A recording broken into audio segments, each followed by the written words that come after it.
Un piéton, masqué par la voiture stationnée, traverse sur le passage matérialisé, apparemment imité par deux autres piétons. Je dois m'arrêter pour leur céder le passage.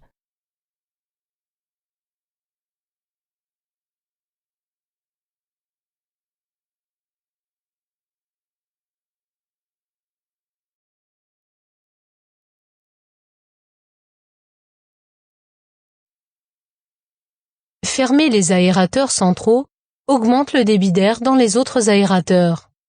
Oui. A. Non. B.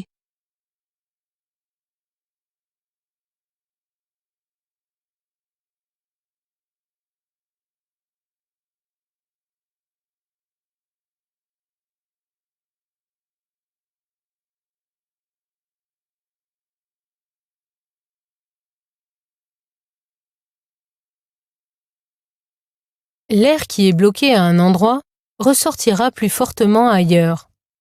Par conséquent, la fermeture des aérateurs centraux augmente le débit d'air dans les autres aérateurs dans la mesure où ces derniers sont ouverts. Il est important de connaître ces paramètres, notamment lorsque je devrais évacuer de la buée.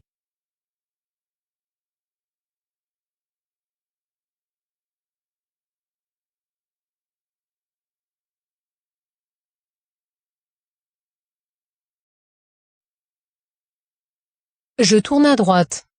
Je m'engage. A. Je cède le passage. B.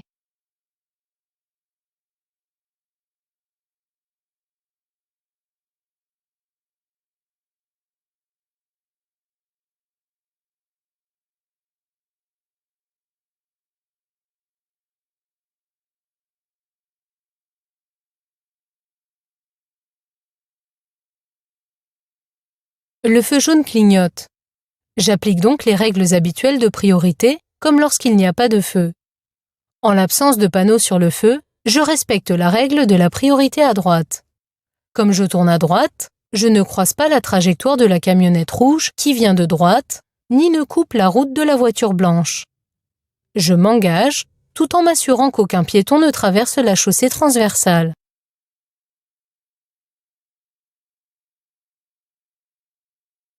Je vais rencontrer un passage à niveau. À une seule voie? Oui. Réponse A. Non. Réponse B. Muni de demi-barrière? Oui. Réponse C. Non. Réponse D.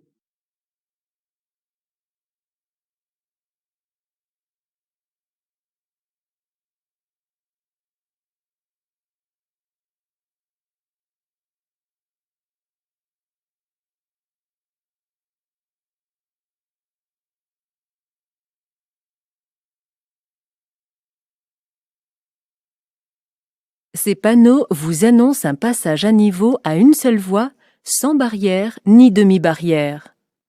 Comme ils ne comportent pas de signal automatique, vous devez rester très vigilant lors de la traversée de cette voie ferrée. Vous pourrez, si la visibilité est réduite, vous arrêter avant de traverser.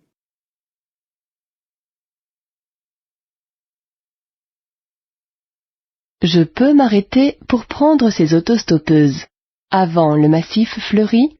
Oui. A. Non. B. Après le massif fleuri? Oui. C. Non. D.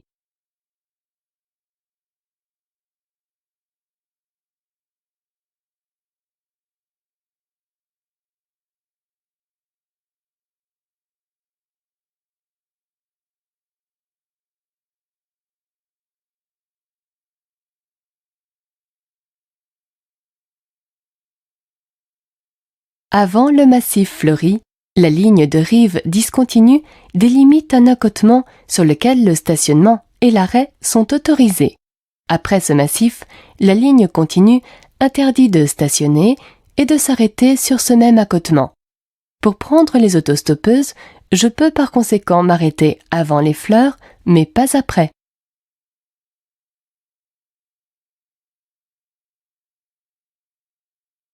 Le sous-gonflage des pneumatiques augmente le risque d'éclatement. A. Accélère l'usure. B. améliore la tenue de route. C. Augmente la consommation de carburant. D.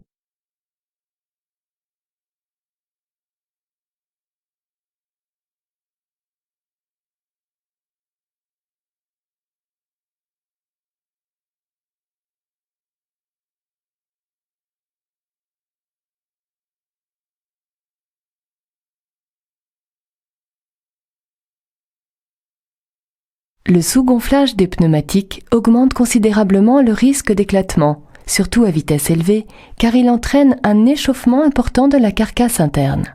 Il entraîne aussi une dégradation de la tenue de route, une augmentation de la consommation de carburant et une accélération de l'usure des pneus, notamment sur les côtés. Voilà pourquoi il est beaucoup plus dangereux de rouler avec des pneus insuffisamment gonflés que trop gonflés.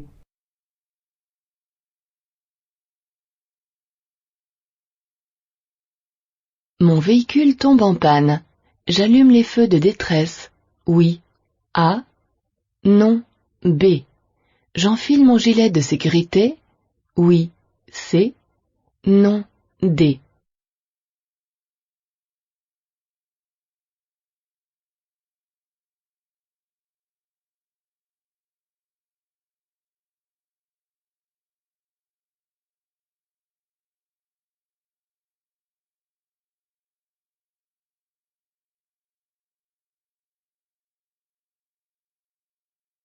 Je ne peux hélas pas choisir d'endroit pour tomber en panne.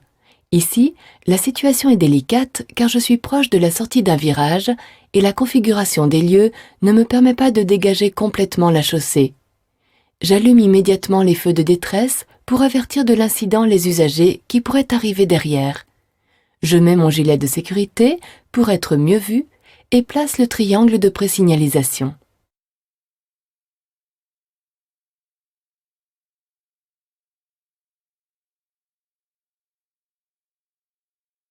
Je dois m'attendre à devoir faire un écart à gauche. Oui. A. Non. B. À croiser un véhicule qui se déporte à gauche. Oui. C. Non. D.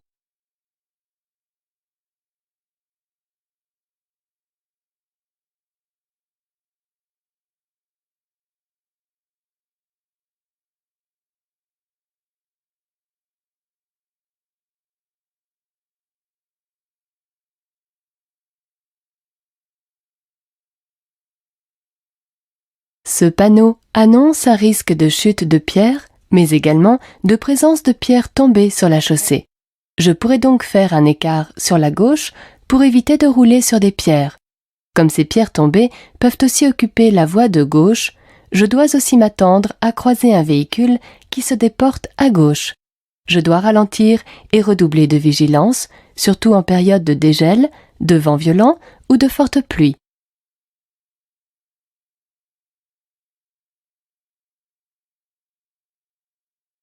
En cas de fumée importante, je dois faire contrôler mon véhicule par un spécialiste. Oui. A. Non. B.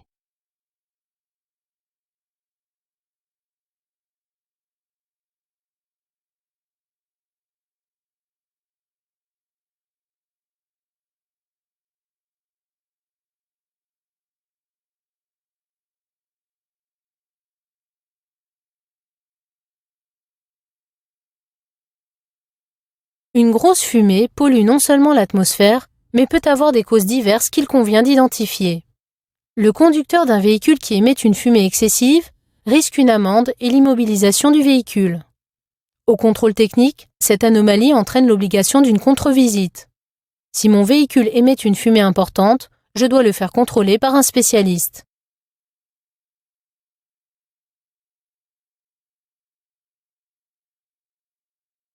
Je tracte une caravane. Je pourrais continuer tout droit. Oui. A. Non. B. Tourner à droite. Oui. C. Non. D.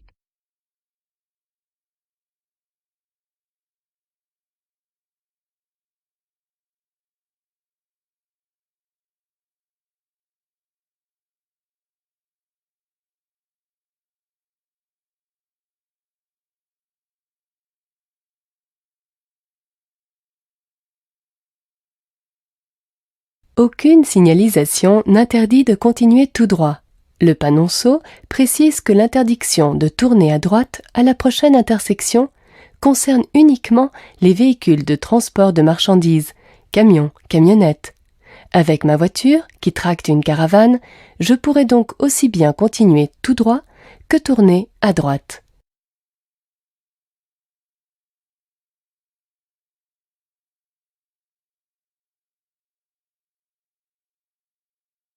Je ralentis dès maintenant A, seulement à l'entrée du tunnel B.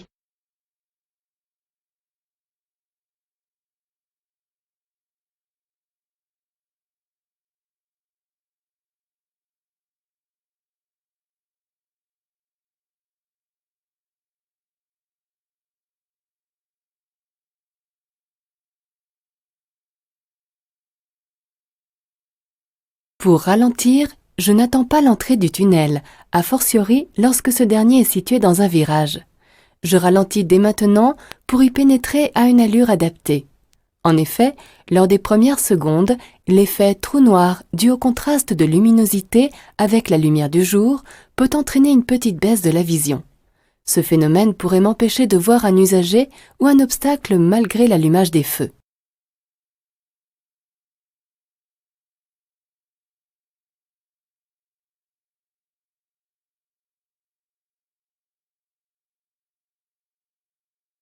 Je veux quitter mon stationnement.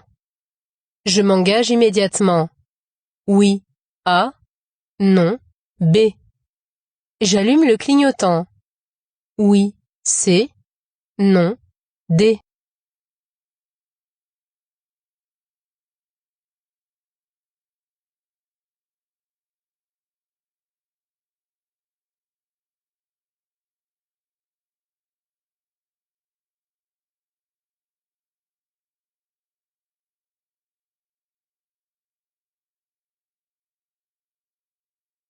Avant de quitter un stationnement, je dois céder le passage à tous les usagers qui circulent sur la chaussée. Aucun cycliste n'apparaît sur la bande cyclable. En revanche, un regard dans le rétroviseur extérieur permet de voir qu'une voiture arrive à mon niveau. Elle est très proche car elle a déjà disparu du champ de vision du rétroviseur intérieur. Je ne dois donc pas m'engager immédiatement. Allumer le clignotant risquerait de surprendre cet usager. Je ne l'actionnerai qu'après le passage de cette voiture, juste avant de démarrer.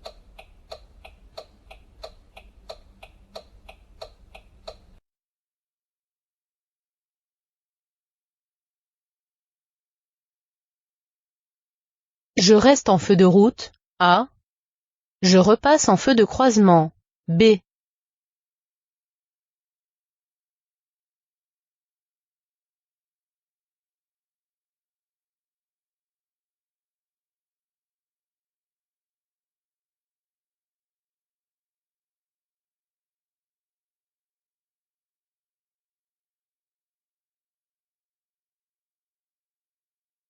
Je circule sur une chaussée non éclairée.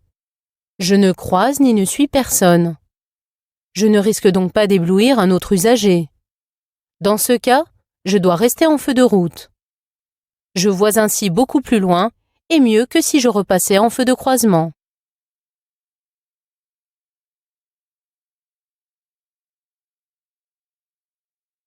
Je suis bien placé pour m'arrêter.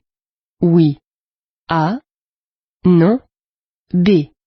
Pour stationner. Oui. C. Non. D.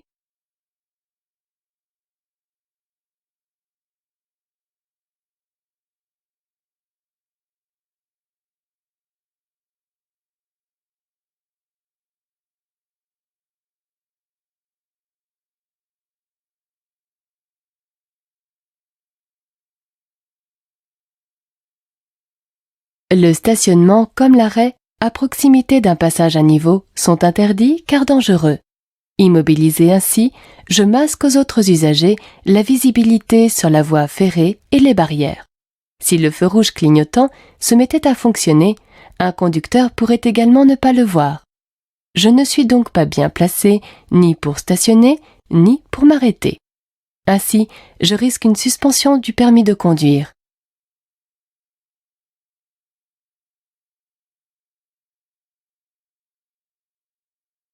Je tourne à droite. Je cède le passage. A. Je passe. B.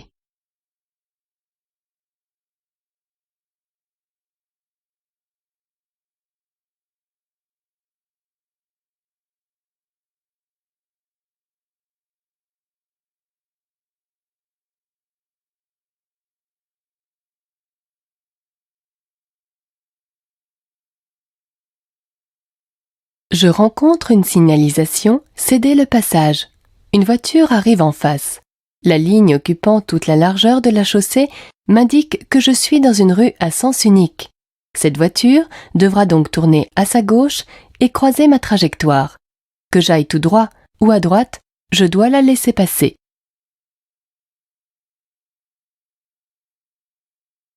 En cas de contrôle, le défaut de présentation des documents obligatoires entraîne une amende, A, la confiscation du véhicule, B, l'obligation de les présenter dans les 5 jours, C.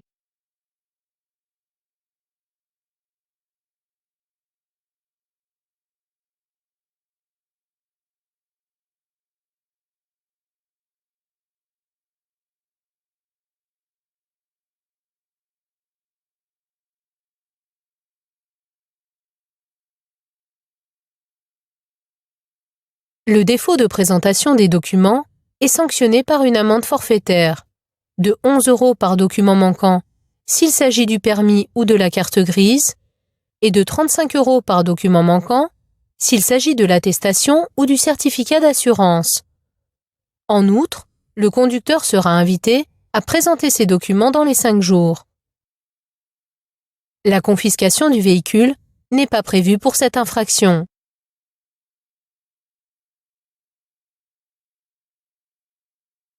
Je pourrais m'arrêter à droite le long du trottoir? Oui. A. Non. B. À cheval sur le trottoir? Oui. C. Non. D.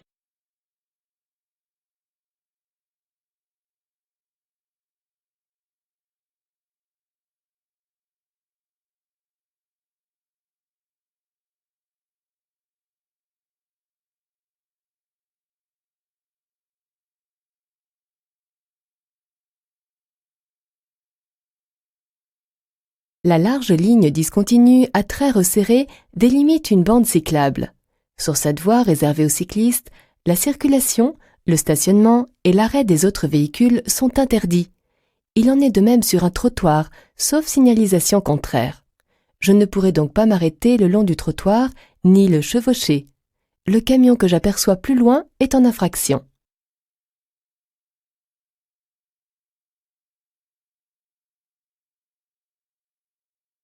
En cas d'accident, le triangle de présignalisation doit être posé avant l'alerte des secours, A, le secours aux victimes, B, le port du gilet haute visibilité, C, la mise en action des feux de détresse, D.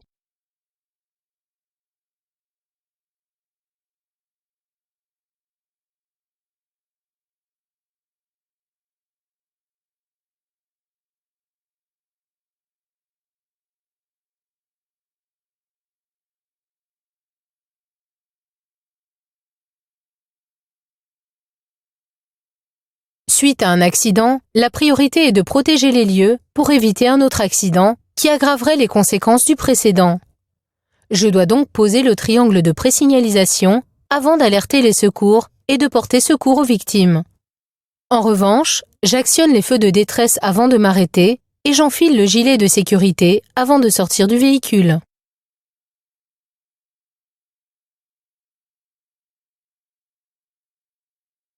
Je suis bien placé pour me rendre à Metz, réponse A, Strasbourg, réponse B, Saint-Avold, réponse C.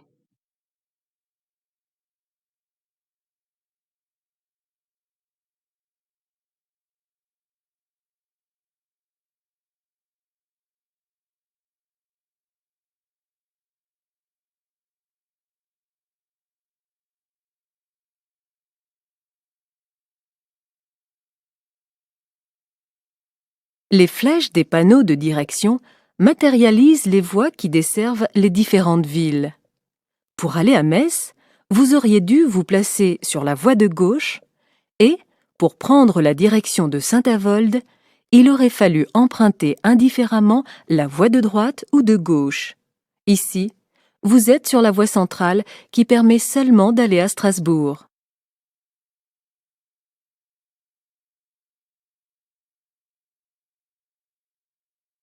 Je viens d'acheter une voiture de plus de 5 ans. Le certificat de contrôle technique doit dater de moins de 6 mois. A. De moins de 2 ans. B.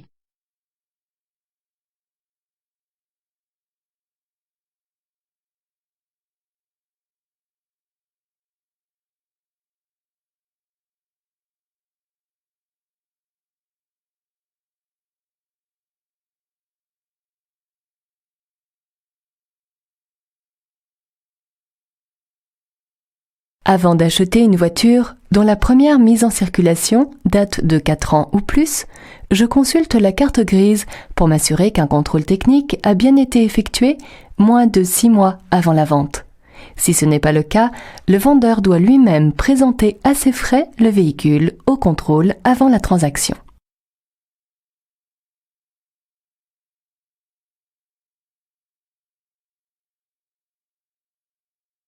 Par rapport à ces piétons, je pourrais laisser un espace latéral d'1 mètre. Oui. A. Non. B. d'1,50 m. Oui. C. Non. D.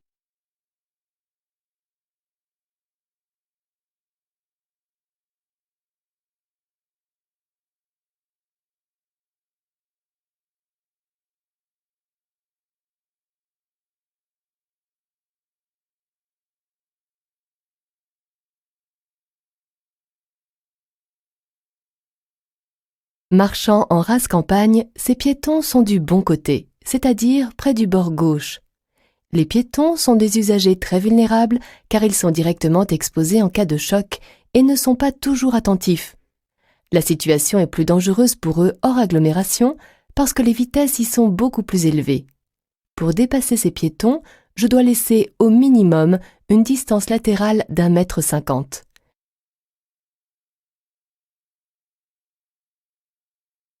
Après ce panneau, je pourrais stationner sur l'accotement de droite. Oui. A. Non. B.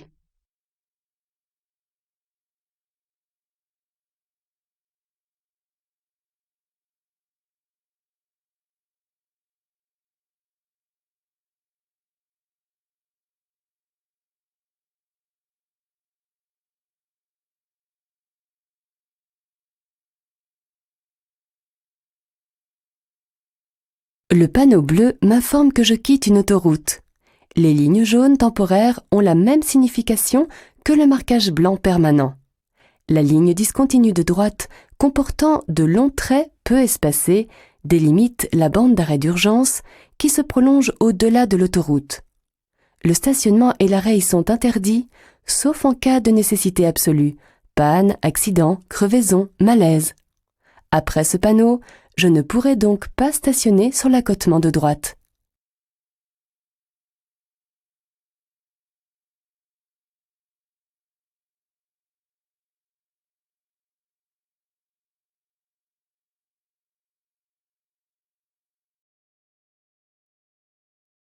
Les voitures en face rencontrent le feu. Vert, A. Rouge, B. Je leur cède le passage. Oui, C. Non, D.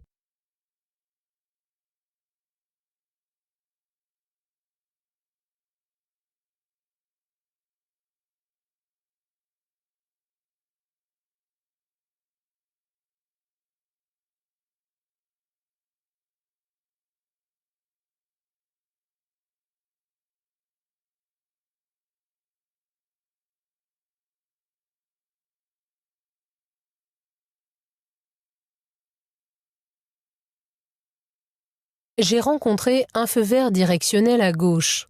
Par conséquent, les véhicules en face ont un feu rouge. Cette croix rouge me le confirme. Je ne leur cède donc pas le passage.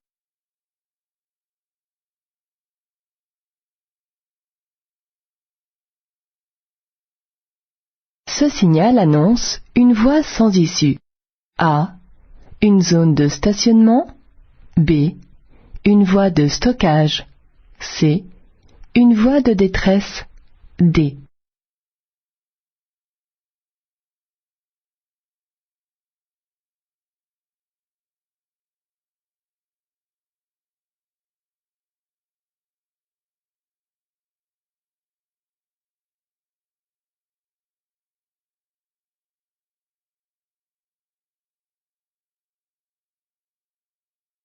Ce signal n'annonce ni une voie sans issue, ni une zone de stationnement, ni une voie de stockage.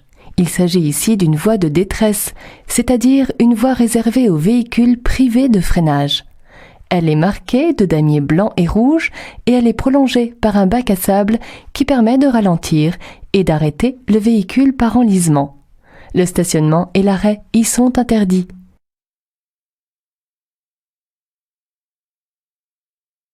Je ralentis. A. J'actionne le désembuage arrière. B. Je passe la vitesse rapide des essuie-glaces. C. Je garde la même distance de sécurité. D.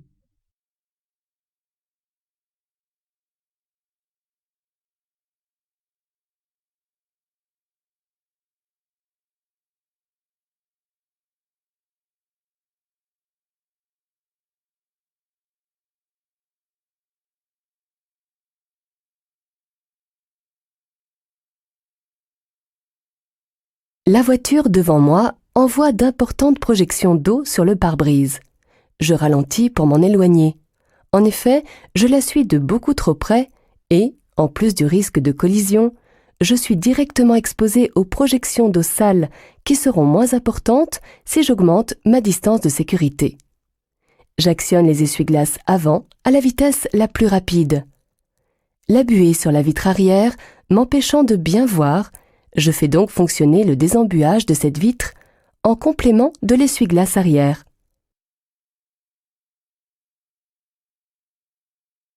Lors des petits trajets, je consomme davantage de carburant. A. Mon véhicule pollue davantage. B. Le filtre à air s'encrasse moins vite. C. Le moteur s'use plus vite. D.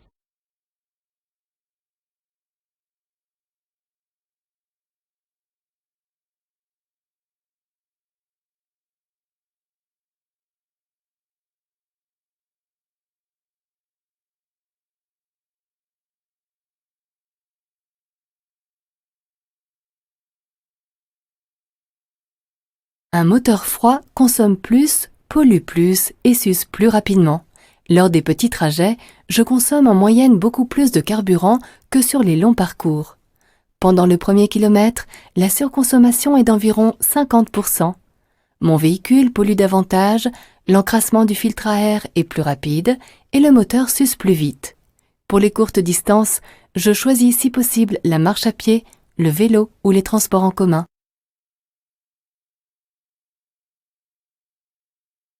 Fumer en conduisant allonge le temps de réaction.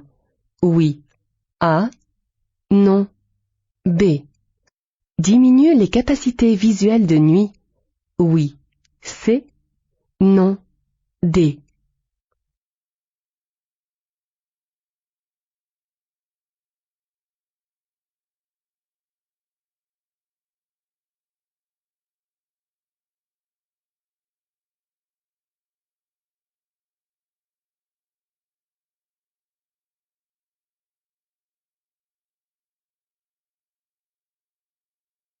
Les gestes qui interfèrent avec la conduite, allumer une cigarette, jeter les cendres, ne sont pas la seule raison du danger de fumer en conduisant. L'oxyde de carbone de la fumée réduit les capacités du conducteur, car il augmente le temps de réaction et diminue les capacités visuelles de nuit. Si je ne peux pas me passer de cigarette, j'ouvre les vitres pour ventiler, ou mieux encore, je fais des pauses fréquentes pour ne pas fumer dans la voiture. Je klaxonne. Oui. A. Non. B.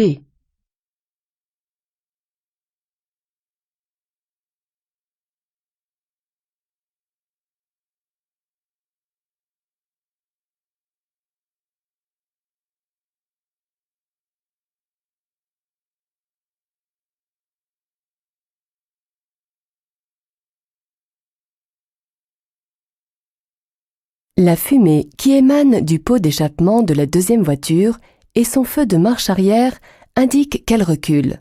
Son conducteur, ne pouvant pas me voir, risque donc de reculer sur plusieurs mètres sans visibilité. De plus, une voiture arrive en face et je ne dispose d'aucune échappatoire. Je circule en agglomération, mais cette situation est considérée comme un danger immédiat. Par conséquent, je dois klaxonner pour dissuader le conducteur de reculer pendant mon passage. Le réglage de l'appui-tête a une influence sur la sécurité. Oui. A. Non. B.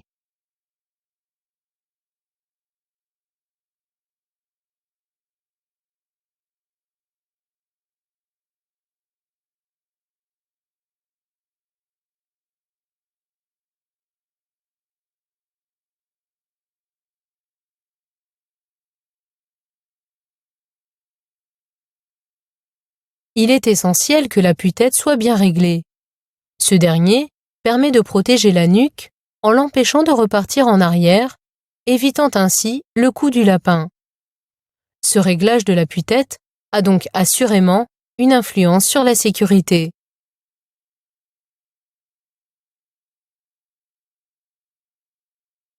Pour stationner sur l'accotement, je laisserai le levier au point mort.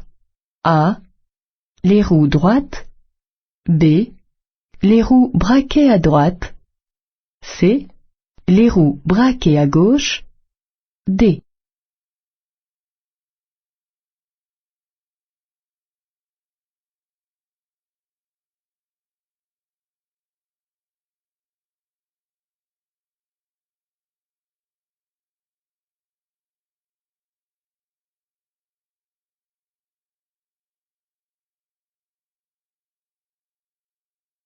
Avant de quitter mon véhicule stationné dans une pente, je serre le frein à main. Mais cela n'est pas suffisant, car en cas de défaillance de ce dernier, la voiture risque de partir, prendre de la vitesse et causer un accident très grave.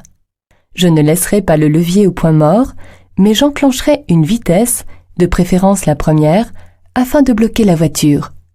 Je braquerai aussi les roues du côté opposé à la chaussée, à droite, afin que le véhicule ne puisse ni descendre ni traverser la route.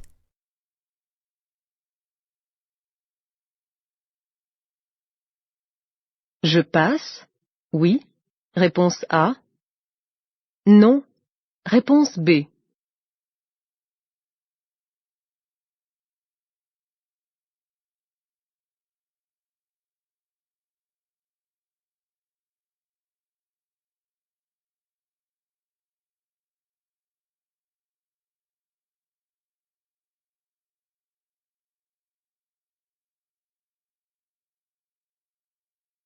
Ces feux temporaires sont implantés dans des zones de travaux.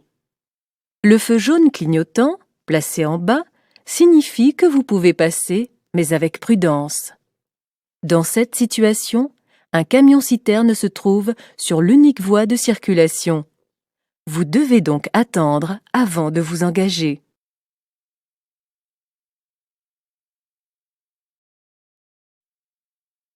Le conducteur qui refuse de subir les vérifications concernant l'absorption de stupéfiants risque une amende de 5e classe. A. Un retrait de 6 points sur le permis. B. Un emprisonnement de 2 ans. C. La rétention immédiate du permis. D.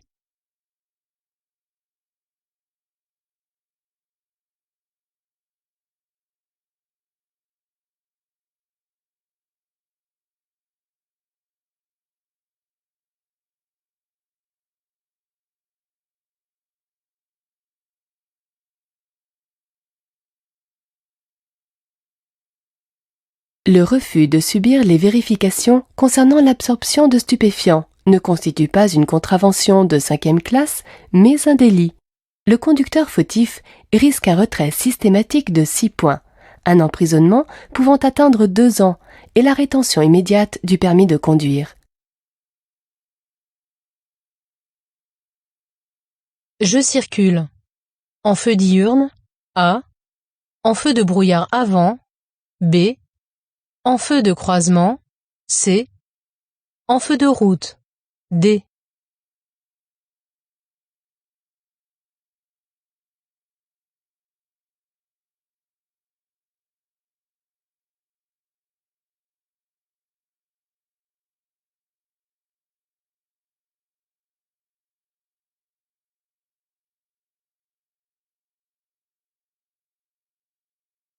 Les feux diurnes sont réservés à la circulation de jour par temps clair.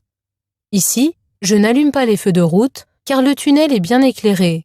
Les feux de brouillard sont inutiles et tout aussi éblouissants dans ces conditions. Je circule donc en feu de croisement.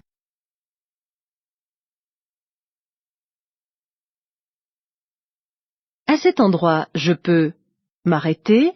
Oui. Réponse A. Non. Réponse B. Stationner? Oui. Réponse C. Non. Réponse D.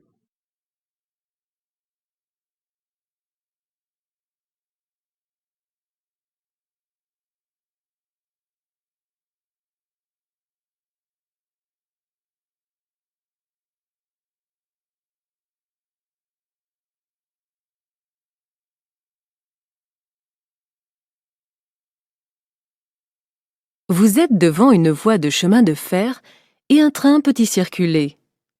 L'arrêt et le stationnement sont interdits à cet endroit, même s'il n'y a pas de barrière. Vous devez choisir un autre emplacement pour immobiliser votre véhicule.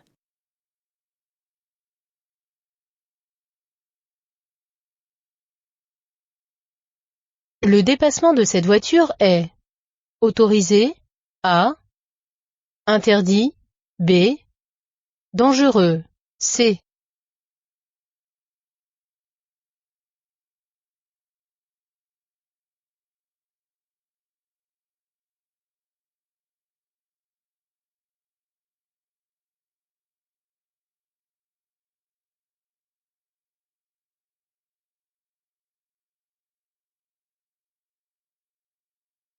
La ligne mixte, discontinue de mon côté, autorise les dépassements.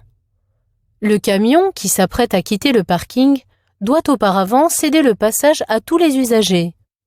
Le dépassement de cette voiture est donc autorisé. Mais il est néanmoins dangereux, car je ne suis pas certain que le conducteur du camion ne va pas s'engager sans percevoir à temps ma manœuvre. Dans cette situation, il est préférable de rester derrière la voiture rouge. Je dois tenir compte de ce signal à tout moment. A. Uniquement aux heures d'entrée et de sortie d'école. B.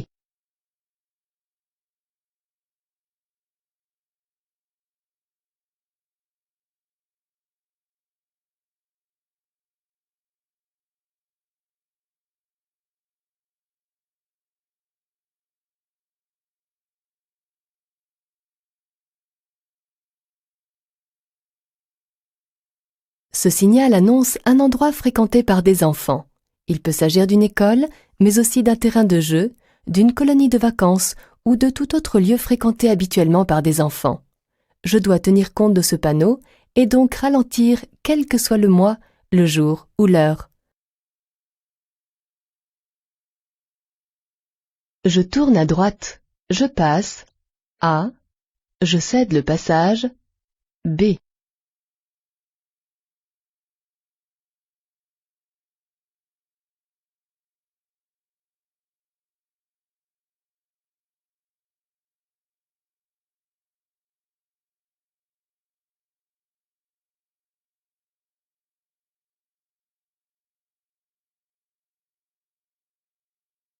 À cette intersection, je vais rencontrer un céder le passage. Tournant à droite, j'aurai la priorité par rapport à l'usager en face qui a un stop, mais auparavant, je dois laisser traverser le piéton engagé sur le passage matérialisé.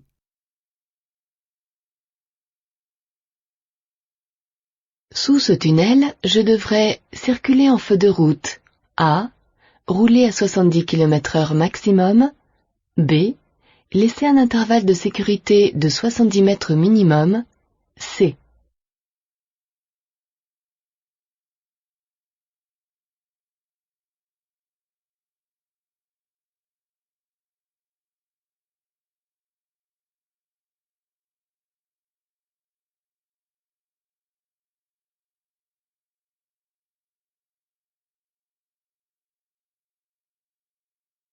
Le panneau bleu confirme l'obligation d'allumer les feux, mais dans ce tunnel bien éclairé, je ne dois pas rouler en feu de route, mais en feu de croisement. L'autre panneau interdit de rouler à plus de 70 km/h. Comme aucune signalisation spécifique n'impose de distance de sécurité, je respecterai la règle générale qui m'oblige à laisser au moins 2 secondes d'intervalle derrière le véhicule qui me précède. Cet enfant est installé dans le bon sens. Oui. A. Non. B. En sécurité. Oui. C. Non. D.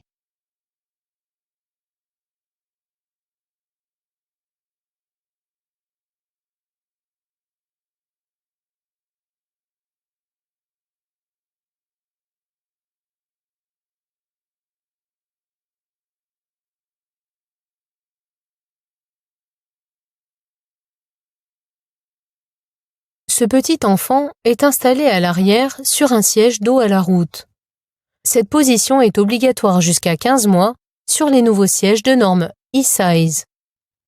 Elle offre plus de sécurité à l'enfant car en dessous de 15 mois, sa nuque n'est pas assez développée pour supporter le poids important de la tête en cas de collision frontale. Cet enfant est donc installé dans le bon sens. Toutefois, n'étant pas attaché, il n'est pas en sécurité. En cas de choc, il sera éjecté avec un risque de blessure grave. Il ne faut donc pas oublier de fixer son harnais.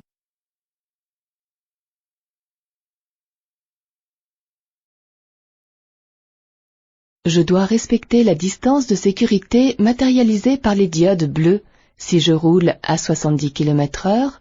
Oui. A. Non. B. Si je roule à 50 km/h. Oui. C. Non. D.